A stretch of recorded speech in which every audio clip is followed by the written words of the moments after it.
Ganang araw mga butcher, didibon tayo ng sariwang beef leg. Ito, panoorin nyo.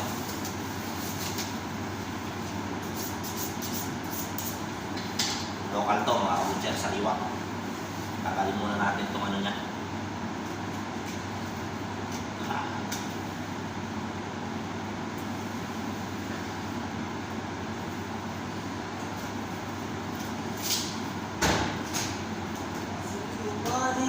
Udah na rin. Okay.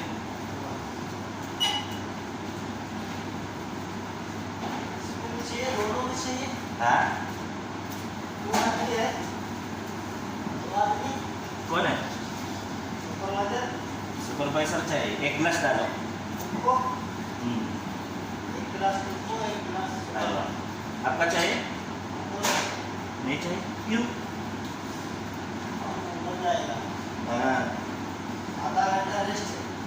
अच्छा रश करो उसके में जी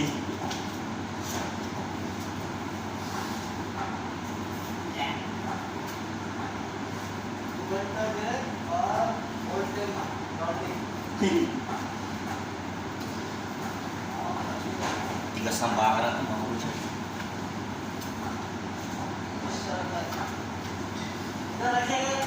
oh terbas table berapa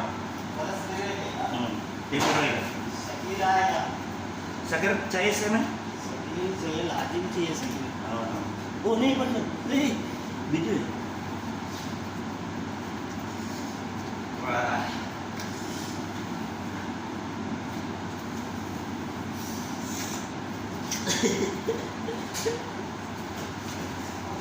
Yes.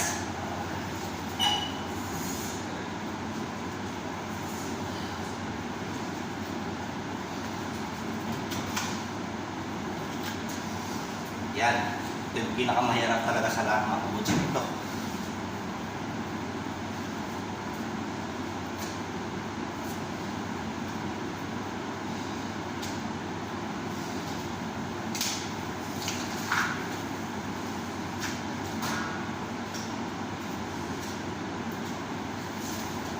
Yan.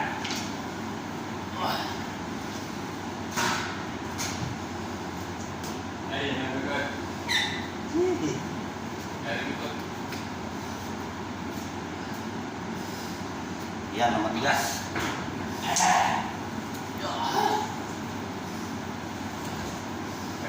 Nanti parang nag-video mo po ah. Malamig eh. Yun yung mag-init eh. Ano ba, Pakistan? Hindi. Ha? Sumali.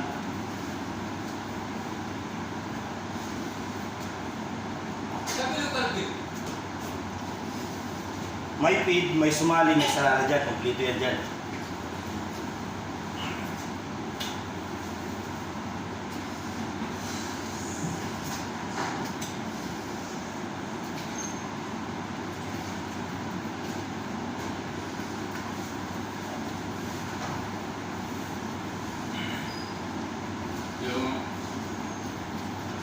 Yung kalabaw ng uncle ko,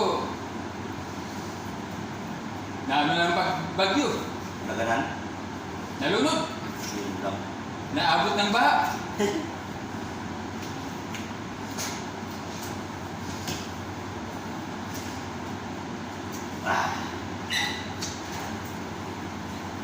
Hirap talaga.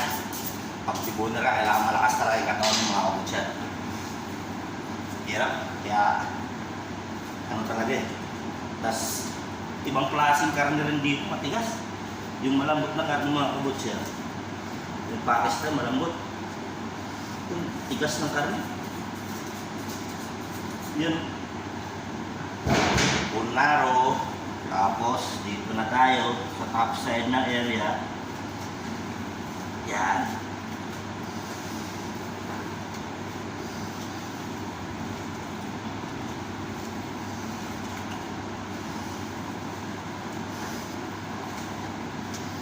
Kailangan niya ito, beef parts, kaso hindi namin sinalo yung mga kabutsin sa top side. Ito naman yung beef knuckle, pinapatamaan ko ngayon. Yan. Yan ang beef knuckle. Yan. Ito yung top side sa ilaw.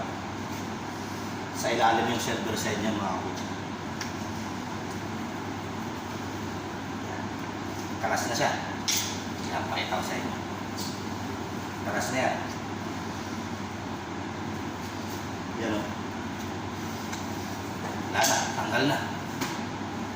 Ganyan lang kami magdibon dito ng baka mga kabutcher. Buo pa rin talaga siya. Yan ang pinaka-last part na buto. Bali, yan ang totally dibon ng leg niya. Yan ang laki. Local to, sariwa. Dito na baka. Yan, totally dibon niya. Wala nang but sa gitna. Okay? Dito na lang mga kabutcher. God bless.